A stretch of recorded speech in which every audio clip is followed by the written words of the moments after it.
Hoy en obra, sonidos desde el estudio de Renzo Tortiforno. El buen hombre de Renzo Tortiforno nos abre las puertas de su templo, la santa casa de las máquinas, que aquí no son lo contrario de los humanos, sino parte de su existencia, amigas suyas de toda la vida. Renzo conversa a diario con ellas, las desempolva y las reubica, las recablea, las programa y las trata con mimo, como uno más de su casa. La improvisación y lo experimental son algunas de las aficiones preferidas de don Renzo. Siempre va ampliando la paleta de colores y texturas generados por los circuitos más de culto que uno se pueda imaginar, asunto que incide notablemente en nuevas formas de pensar y hacer música. Y como si fuera poco, otras veces produce a alguna cantante de vocación más pop. Vamos, que con Renzo, por búsqueda e investigación, no va a ser. Tortiforno, formado en la carrera de composición y arreglos en la Escuela Moderna de Música, siempre alejado de los medios tradicionales de difusión. Gran parte de su extensa obra se encuentra registrada en decenas de cassettes, cintas DAT, minidisc, que han permanecido sin ser editados. Actualmente es miembro activo de la Comunidad Electroacústica de Chile, desarrollando también composiciones en el ámbito de la música electroacústica. Se concluye que lo que necesitan los artistas es sobre todo que alguien les escuche. Y creemos firmemente que con estos 10 episodios Gentileza Arte B, algún mínimo aporte a este sano ejercicio hemos hecho. Hoy para nosotros es un honor cerrar esta serie visibilizando al gran Renzo Tortiforno. Pasen chiquillos, la mesa una vez más está servida. Estamos aquí en esta maravilla de museo rodeado de puras joyas con Renzo Tortiforno, compositor, arreglista, miembro ilustre de la comunidad chilena de música electroacústica y bueno, muchas cosas más. Y no sé, venimos a que nos muestres un poco tu estudio, nos cuentes un poco en qué estás. Entiendo que León de Modulare es tu proyecto más personal y no sé, cuéntanos un poco en qué estás con eso. Bueno, bienvenido a este estudio y antes que nada quisiera aclarar que no es un museo, la verdad, a pesar de que mucha gente lo ve como tal.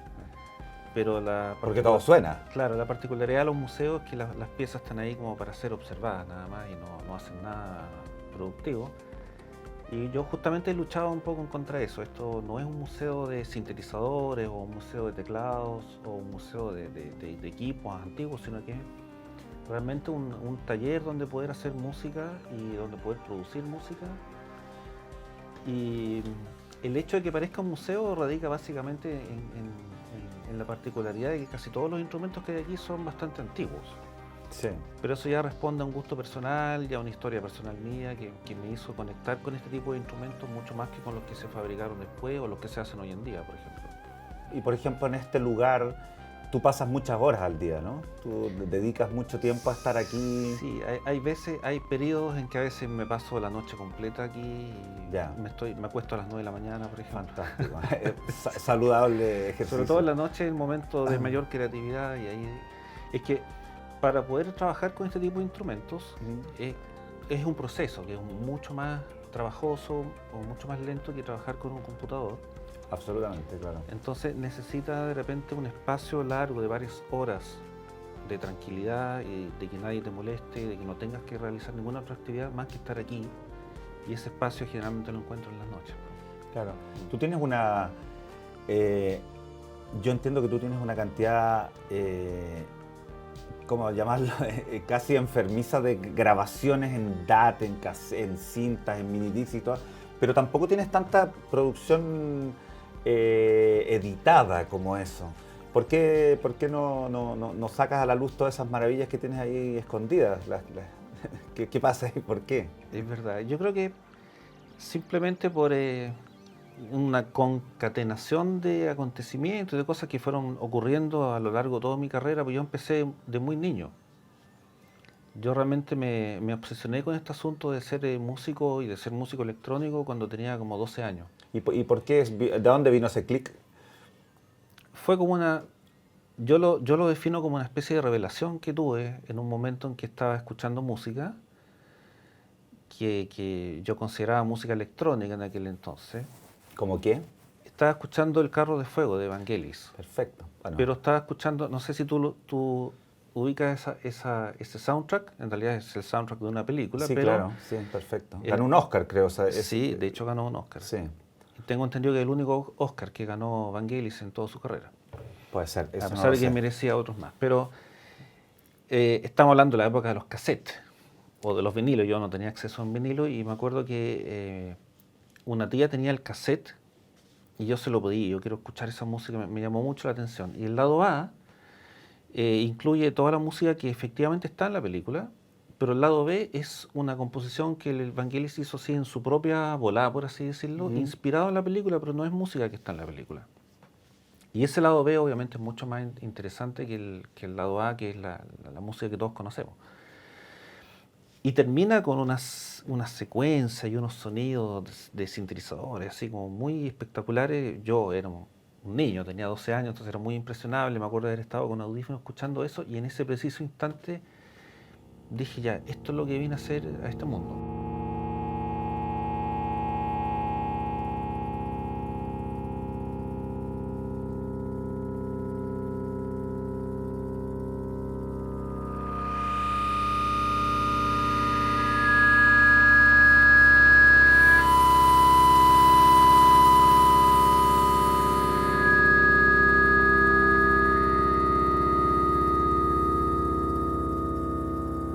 Hace poco, bueno, no hace poco, yo diría 1 o 2 años, leí un texto, porque tú también escribes, y leí un texto que hiciste para Grieta Mag sobre la música ambient. Así es. Y ahí hay varias pistas y varios conceptos que tocas que me parecen súper interesantes, sobre todo un poco buscando la definición de qué es música ambient. Entonces tú haces un paralelo con el tema es música de fondo. Cuéntanos un poco cómo resumirías un poco esos conceptos de la música ambient, que entiendo que también es esa parte importante de tu motivación a la hora de crear también. Claro, O sea, una de las tantas. sí, eso lo que te voy a decir ahora no está en el texto, pero mi opinión personal es que nunca es muy bueno ponerle apellido a la música. Pienso lo mismo en todo caso. Porque claro, cuando tú le pones un apellido a la música ya estás condicionando al auditor y le estás entregando un prejuicio en el fondo. Mi definición de música simplemente es sonidos organizados por un ser humano, porque entiendo que la música es un fenómeno cultural. Entonces, cuando el ser humano organiza los sonidos, ahí tenemos música. Da lo mismo si están organizados con escalas, entre comillas, tradicionales o con alturas tradicionales o si estás agregando otros sonidos que caen en la categoría de ruido, porque también habla un poco de qué es lo que es el noise, qué es lo que es el ruido. O sea, exactamente. Pero si tú te fijas bien, el sonido de un piano, si tú le quitas el ruido, entre comillas ruido, que produce el martillo al golpear la cuerda, ya no suena como piano. Si tú le cortas el ataque a ese sonido, ya no es un piano. Y lo mismo una flauta traversa, por ejemplo, si le quitas el ruido, que es el soplido, ¿no es cierto?, del instrumentista en la flauta, tampoco ya es el sonido de flauta. Por lo tanto, toda la música siempre ha tenido o ha incorporado mucho noise, mucho ruido. Es parte de la música también. Entonces yo no hago ese distingo. Para mí, cada vez que tú organizas sonidos, estás haciendo música.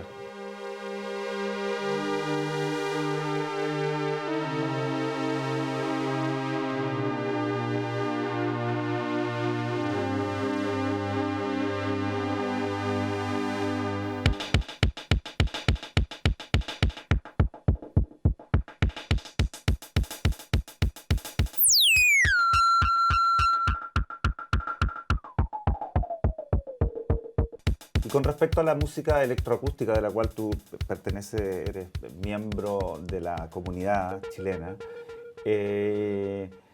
¿cuál sería una diferencia para la gente que no conoce mucho entre la música electroacústica y lo que llamamos la música directamente electrónica o acústica? O sea, ¿cuál sería una definición para ti de eso? Sí, Está la acusmática también, que hablaba mucho Schumacher y toda esta claro, historia también. se ha discutido, se ha teorizado mucho al respecto. Yo tengo también una visión personal al respecto. Esa es la que nos interesa. Pero sí, yo creo que la música electroacústica en el fondo es parte ya de una tradición a esta altura. Es como hablar de música, por ejemplo, la música electroacústica en sí viene de toda una tradición que parte en el canto gregoriano, evoluciona, ¿no es cierto?, del canto gregoriano, la música antes, digamos, del periodo clásico hubo un periodo previo al periodo renacentista, después hubo música renacentista, después hubo música barroca, barroco tardío, clasicismo, romanticismo, y lo que viene después del romanticismo, ahí como que se abre un crisol inmenso de posibilidades, y dentro de esa línea, por así decirlo, de esa tradición,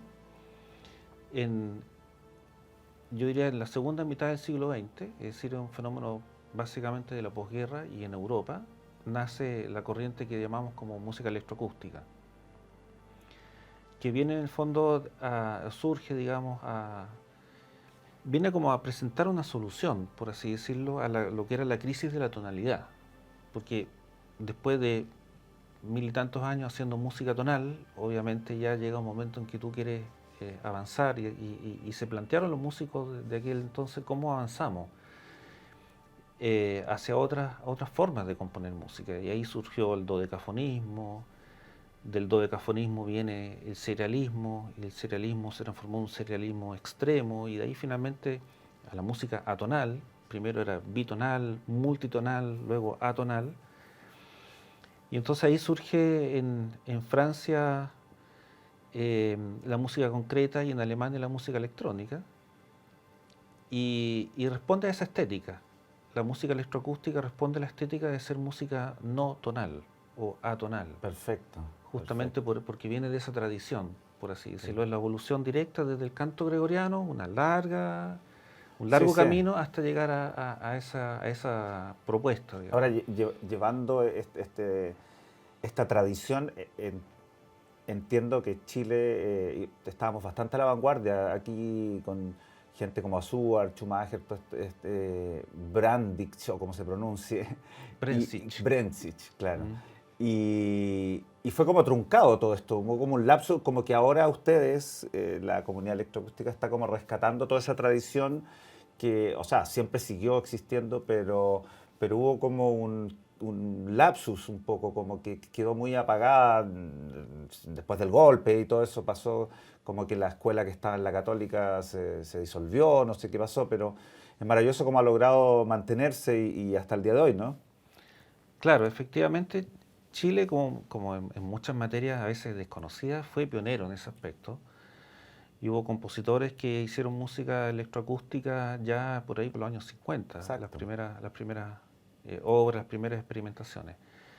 Y ahí hay que rescatar dos figuras fundamentales, que son Juan Amenábar y José Vicente Azuar. Y bueno, ellos yo diría que son los fundadores de la música electroacústica como tal aquí en Chile. Y de hecho José Vicente Azuar, a propósito del equipo que está ahí, que ya veremos, él logró convencer a alguien, no sé, desconozco la historia en detalle. He investigado un poco, pero desconozco realmente los detalles, pero yo sé que logró convencer a algún decano o algo en la Universidad de Chile para efectivamente importar uno de esos equipos que ya vamos a mostrar, e implementar en la Universidad de Chile un laboratorio de música electrónica.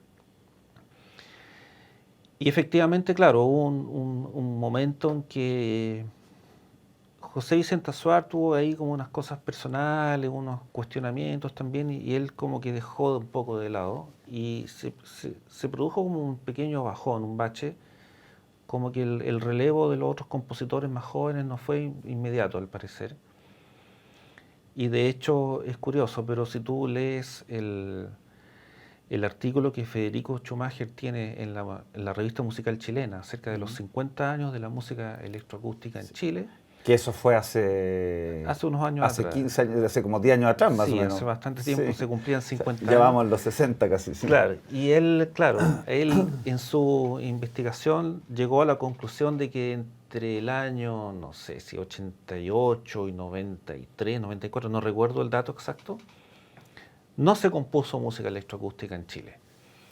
Lo curioso es que yo sí lo estaba haciendo, lo que pasa es que eso yo nunca se lo mostré a nadie, quedó como en privado para mí, por una serie de razones. Yo en aquel entonces tenía la idea... Pero ese material está por ahí, ¿no? En esas cajas que lo tiene. tengo guardado en unas bodegas así, sé que están porque sé que no las he botado. Ah, ya. Ahora no las veo, no las he visto desde el año 94, más o menos, que le perdí la pista a esa caja. Han viajado conmigo, cada vez que me he cambiado de casa están ahí. Así que algún día pienso rescatar ese material. Interesante sería. Pero yo tenía la idea en aquel entonces de que para hacer música electroacústica seria tenías que tener un laboratorio o acceder a un laboratorio de música electroacústica.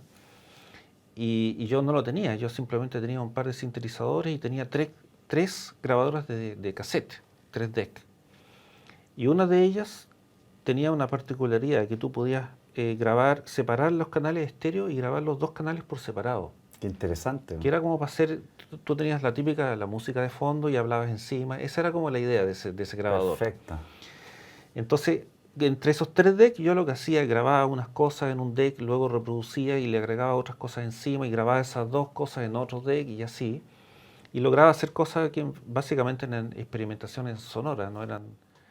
Yo no lo encontraba muy serio, digamos.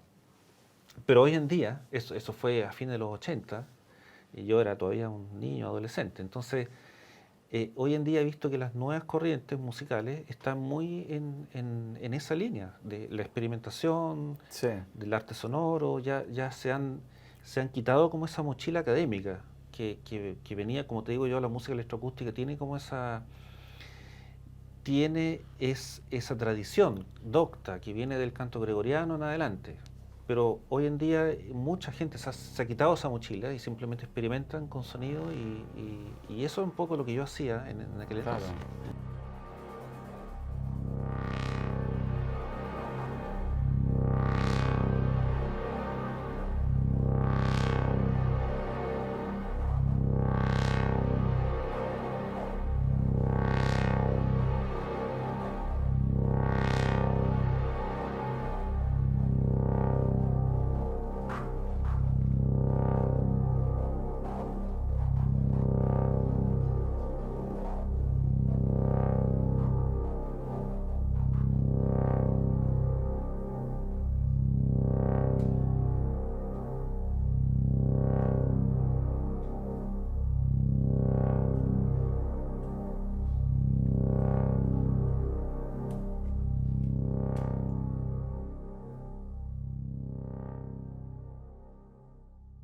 Igual esa formación que tienes tú en Italia, veo que tienes una colección de música italiana, que la música italiana tiene mucho que decir con la música electrónica. O sea, Sí. el Italo Disco marcó muchísimo lo que después fue la house music y hasta el día de hoy. Entonces, Para mí fue un impacto. Cuando yo llegué a Italia yo tenía 5 años y lo primero que hago es prendo la radio y lo que suena de la radio es como, "Oh, ¿qué es esto?". Yo teniendo 5 años me impactó el sonido, o sea, era otro sonido. Aquí en Chile en los años 70 estábamos todavía escuchando la vieja nueva ola, que como que me imagino por todo lo que estábamos viviendo, la dictadura, todos los artistas que estaban ahí, bueno, eran un poco un refrito de lo que venía de antes, po. Entonces era muy fome lo que sonaba en esa época en Chile. Y en Italia estaban sonando los Matías Bazar, estaba sonando, qué sé yo, bueno, Umberto Tozzi, Humberto Tozzi, que también es bastante electrónico, sí, y si tú ves bien FM, bien electrónico todo Ricardo eso. Cocchante, después averigué. Gianni Vela, pero eso es más, más Sí. balada romántica. Pero por ejemplo Ricardo Cocchante tiene discos que fueron producidos por Vangelis. ¿Y tú sientes que en tu música, la que creas ahora, ahí ese background se deja ver? Según tú lo sientes así, o lo ves que te llegan en esa cuando estás trabajando, sientes la influencia Yo creo de que aquello? siempre están las influencias. Sobre todo las de niño, ¿no? Sí, sobre todo las de niño, y también marcan un poco tu forma de producir Bueno, música. este sonido es bastante, o sea, hay muchas máquinas que tienen aquí que eran las que utilizaban en esos discos, o sea, claramente. Claro, sí. Pero yo creo que es más profundo que eso, no es como tomar la misma máquina que No, usaron sí. y tratar de reproducir ese sonido, sino que hay cosas que quedan como un poco en el ADN. Por ejemplo, yo también hago producción musical, Sí. y en ese contexto a veces produzco a bandas pop o rock, no necesariamente electrónico, y he notado o me he dado cuenta que yo siempre trabajo de tal forma que la voz está muy presente. A mí me gusta que la voz esté presente y que se entienda perfectamente bien el texto de la persona que está cantando. Y después, como casi como analizando mi subconsciente, me di cuenta que es efectivamente una tradición muy italiana. Es decir, toda la música italiana está grabada y mezclada y producida de esa forma. La balada italiana. La balada o el rock italiano Sí. o lo que sea está hecho de esa forma, que la voz es la voz y el resto, y la A orquesta. lo mejor viene o de el la ópera, ¿no? acompañamiento. Quizás, no sé.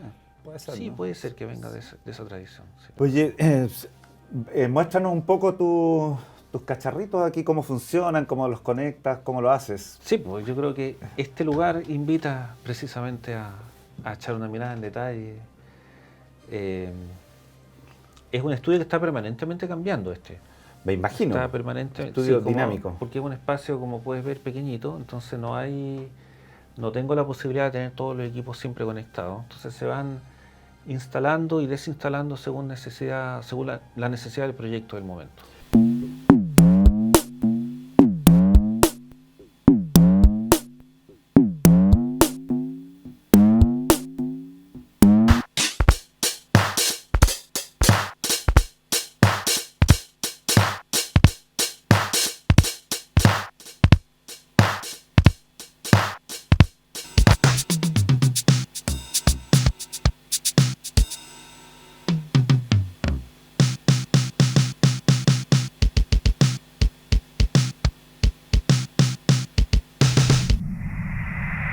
Como puedes ver, hay bastantes equipos aquí, algunos son analógicos, otros son digitales. Entonces, lo que yo hice finalmente, porque me tomó bastante tiempo llegar a esta configuración, lo que hice es configurar todo de tal forma que lo puedo controlar desde acá. Entonces, claro, yo trabajo desde este controlador que además es un sampler. Y es un sampler antiguo, un clásico, el que usaron los prisioneros en el álbum Corazones, por ejemplo. ¿Cómo se llama? Es un Emax, EMU-Emax 2. Acá arriba tenemos este clásico, es una ARP Odyssey o ARP Odyssey. La verdad es una reedición moderna, entonces ya incorpora el MIDI.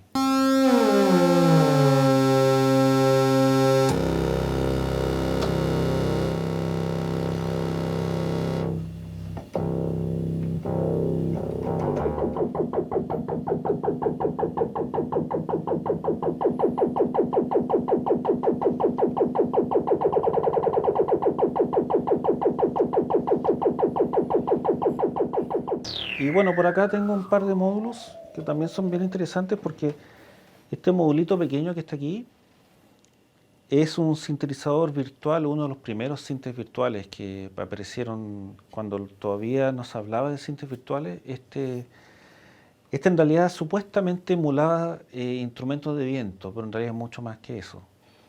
Entonces, cuando tú tocas una tecla, no suena nada hasta que no soples. Entonces, finalmente con el soplido tú controlas el sonido. Entonces, me lo voy a poner.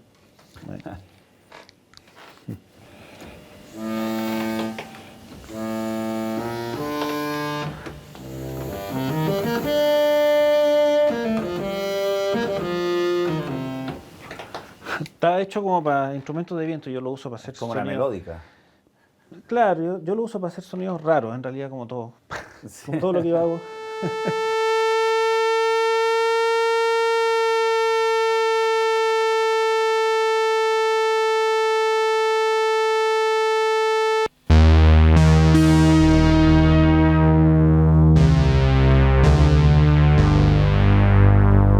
Bueno, Renzo, muéstranos un poco una pequeña demo, una pequeña demostración tocando un poco. Cuéntanos un poco qué vas a hacer con esta maravilla, que entiendo que es una Sí. joya que no existen muchos en el mundo, de hecho.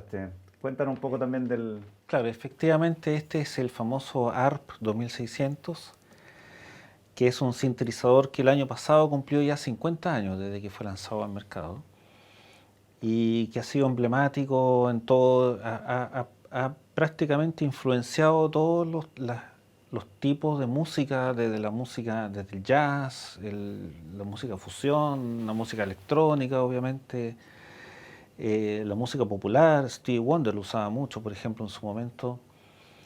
Y es un modelo, como te digo, emblemático y es tremendamente interesante porque es prácticamente un laboratorio sonoro, más que un sintetizador. Tiene muchos elementos que le permiten convivir con el mundo exterior. Tú puedes ingresar audio desde afuera, sacarlo de aquí de distintas formas, sacarlo, volverlo a inyectar, o sea, se pueden hacer infinidad de cosas y Lo interesante es que es el primer modelo de sintetizador que adoptó un diseño que después se popularizó, que es un diseño semimodular. Es decir, tú puedes utilizar estos cables de patch para interconectar distintos módulos, pero si no conectas nada, ya viene preconectado desde dentro, por así decirlo. Por eso se dice que es semimodular. Y todas estas leyendas que hay aquí van mostrando cuáles son las conexiones internas que ya vienen hechas, vienen listas.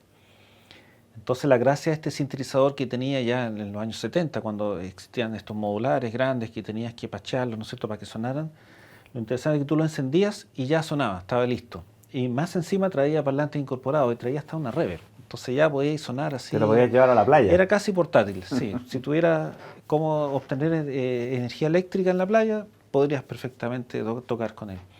Y bueno, lo voy a utilizar. En este momento yo saco los osciladores, los saco directamente y los paso por la consola, ¿no es cierto? Además voy a trabajar con este bicho, es muy especial para mí. Este es un sampler de juguete, prácticamente es un juguete. Y claro que es un juguete que no todo niño podía tener. Yo me acuerdo en su momento cuando lo vi por primera vez y aluciné, obviamente no era un juguete barato. Hoy en día se encuentran muy fácil, aunque también ha habido como una especie de revival de este tipo de juguetes. Y aquí, aunque parezca increíble, a pesar de todos los sintetizadores y toda la parafernalia, de pronto mucho diseño sonoro yo lo hago con este instrumento. Les voy a mostrar, de hecho, una cosa que yo hago siempre, que es ampliar mi propia voz. Y eso genera unas voces, como esto es un sampler de muy baja calidad, le da una textura a todo lo que tú sampleas aquí, sobre todo si usas este micrófono incorporado, que también es de muy mala calidad, entonces le da una textura muy especial. Entonces voy a samplear mi propia voz. A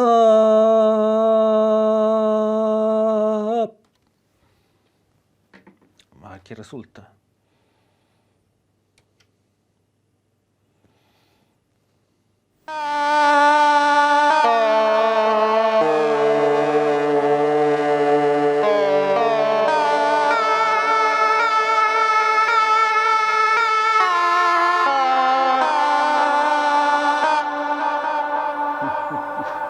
Es fantástico. Luego tenemos acá, bueno, este mini tecladito, muy simpático. También es un juguete y estaba auspiciado, o no sé, estaba inspirado en la banda Bee Gees. No tengo idea por qué, pero es un juguete de Mattel. Y ahí lo voy a desconectar acá. Tiene estos típicos sonidos si se oye al aire. Obviamente los Kraftwerk lo usaron mucho.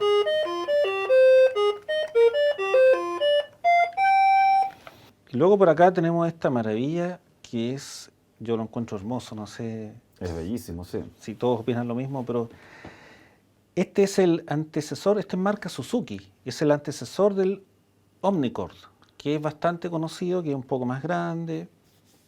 Y en el fondo lo que esta maquinita es una versión electrónica de lo que sería un auto arp. No sé si ubicas el auto arp, que es una arpita pequeñita, acústica, con cuerdas, que tú podías apretar unos botones y muteaba algunas cuerdas. Entonces te daba los acordes.